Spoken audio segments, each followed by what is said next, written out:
Satyanarayana CIT జిల్లా కార్యదర్శి బొద్దుటూరు. ఈరోజు కలకత్తా పశ్చిమ బెంగాల్లో జరిగే దుర్ఘటన కలిసివేస్తూ ఉంది. రాష్ట్రం అంతా కూడా అట్టుడికిపోతూ ఉంది.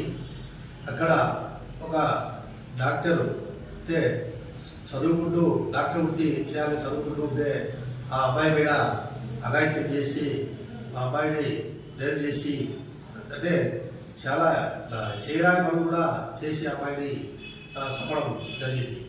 ఇదంతా కూడా తలదించుకోవాల్సిన పరిస్థితి మానవ సమాజానికి అని చెప్పేసి అర్థమవుతుంది. అటువంటి మృగాల్లో వెంటనే ఎన్కౌంటర్ చేయాలని చెప్పేసి మేము సిఐటిగా కోరుతా ఉన్నాము. ఎందుకంటే డాక్టర్ వృత్తిలో ఎంతో మందికి సేవ చేయాల్సిన ఆమె ఈరోజు అర్థార్థంగా ఆమె జీవితం ముగిసిపోవడం జరిగింది. దీనిపైన అక్కడ ఉన్నటువంటి ప్రభుత్వం కూడా సరైనటువంటి ప్రోత్సాహం అందించడం లేదు. దీనిపైన ఇంతవరకు చర్యలు తీసుకోలేదు. అక్కడ ఉన్నటువంటి మమతా బెనర్జీ తృణమూల్ కాంగ్రెస్ యారాచకాలకు పాల్పడతా ఉందని చెప్పేసి కూడా స్పష్టంగా కనపడతా ఉంది. ఎందుకంటే ఎన్నికలు రాబోతా ఉన్నాయి.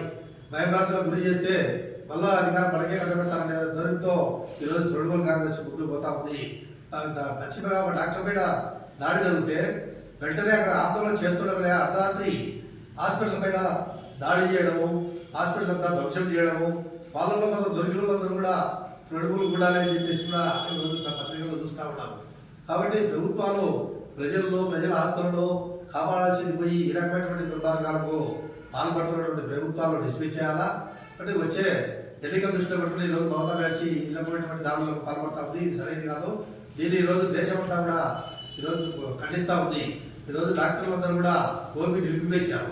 డాక్టర్లు ఒకరోజు ఓపీ నిలిపివేస్తే ప్రజల పరిస్థితి ఏదో ఒక్కసారి ఆలోచించాలా. కాబట్టి ఇప్పటికైనా కూడా ప్రభుత్వాలు కళ్ళు తెరిచి వెంటనే అటువంటి జరిగిన వెంటనే ఆధారాలతోనే 4-5 రోజుల లోపలే ఎన్కౌంటర్ చేయాలని చెప్పేసి సందర్భంగా కొడతా ఉన్నాము. ఈ ప్రెస్ మీట్లో మున్సిపల్ యూనియన్ కార్యదర్శి సల్మను, సిఐటియు కార్యదర్శి విజయ్ కుమార్, డివైఎఫ్ఐ కార్యదర్శి విశ్వనాథ్ పాల్గొన్నారు.